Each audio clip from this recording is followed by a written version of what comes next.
Hey, so I wanted to make a short video about something I saw last night. So that would make it October 8th, 2025, on television while I was watching a baseball game, the Dodgers versus the Phillies. So I'm watching, and in between innings, there's a commercial for something called Today's Military, which is sponsored by, you guessed it, the U.S. Department of Defense. You know, I'm used to seeing these kind of ads in sporting events. They're propaganda machines for the U.S. military. But this particular ad was kind of striking because it doesn't sound like the new military that Pete Hegseth has been talking about, and same with Trump. Let's just have a look at this. At first, I thought the point of this uniform was for everyone to be the same. Blend in.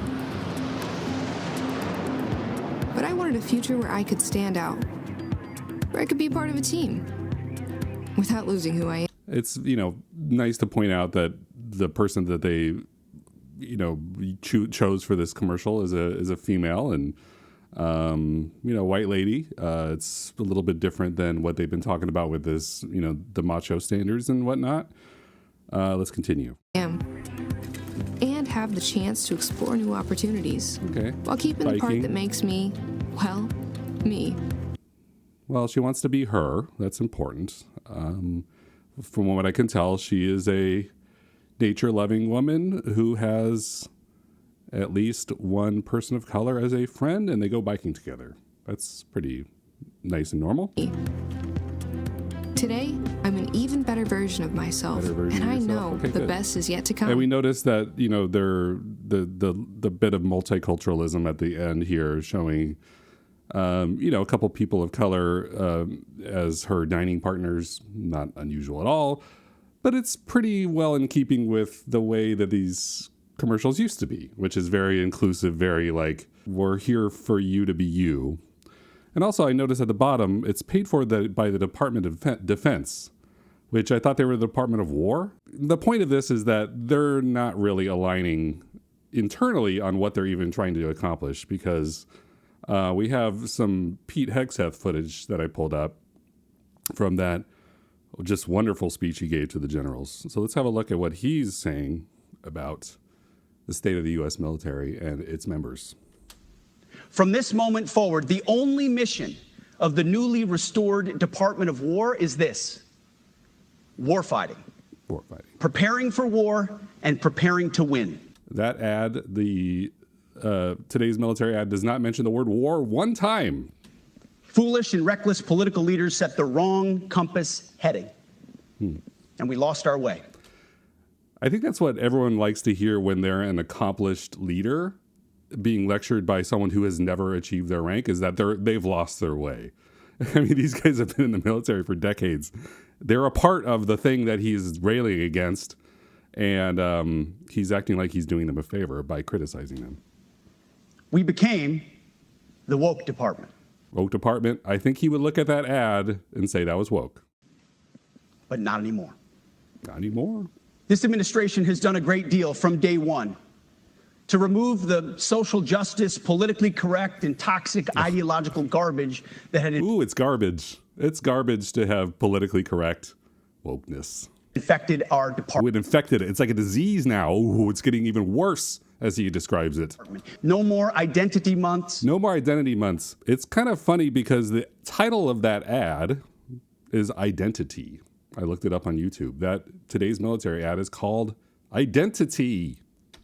DEI offices, dudes in dresses. I love the dudes in dresses. This guy's never seen a dude in a dress walking around the military barracks or in the Pentagon.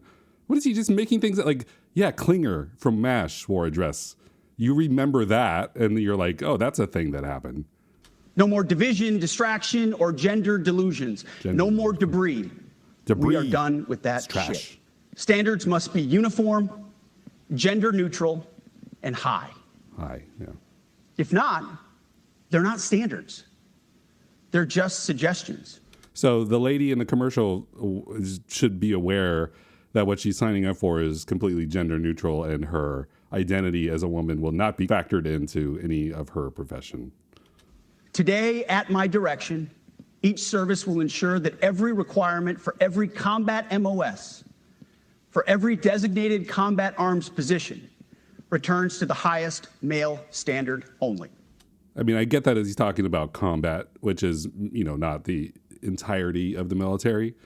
But this concept that and I'm not a military guy, so, I'm just going to have a couple opinions, but it's not like I'm an expert. So please educate me if I'm wrong.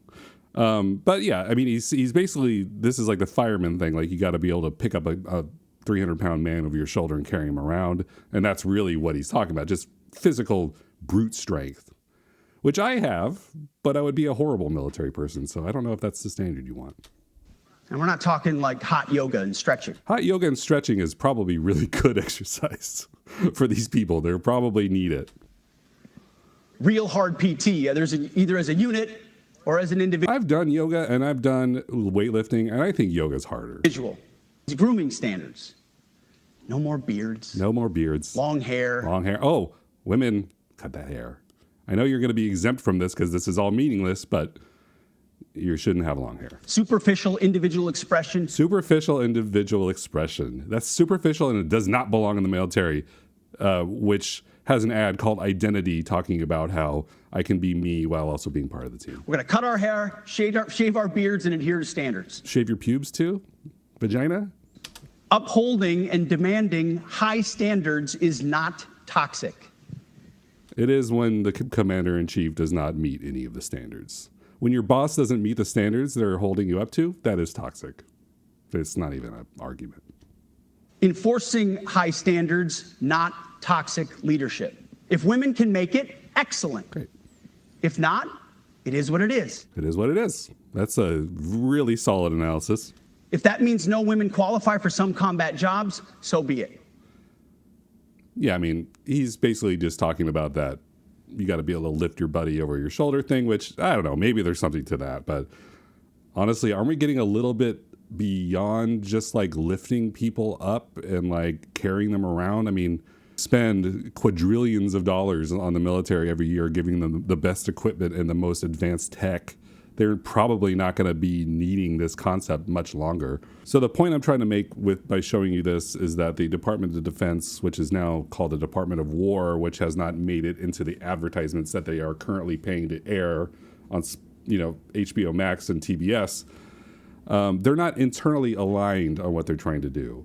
It's another sort of half-assed attempt by Hegseth during the speech to sort of rebrand everything. And the quick fix concept that Trump loves so much, like, let's just go and make a speech and then things are over. Clearly things aren't over. The ad called Identity is still running, encouraging people to be themselves and that the military is a place for individualized expression. I will point out that the ad agency that's behind today's military and behind all of those ads that are under the headline Today's Military, the ad agency is something called Mullen Lowe out of Boston. They have other clients such as Patron Tequila, the Shot Line, which is AI calls to congressmen to lobby them for gun regulations. So, I don't know about the military knows about that. Midol, the period cramps medication, is a client of theirs. And the Brooklyn Film Festival, which its tagline is something to offend everyone. So apparently the U.S. military is just hiring, contractors to do ads. They're doing them the way that they know how, but it is not lining up with the bullshit that Pete Hegseth and Donald Trump are constantly on about. And it's just yet another example of their extreme incompetence and inability to get things actually pushed through in a meaningful way. It's just all quick fixes and speeches, and they think that that's kind of a shortcut to instant success, which clearly it isn't.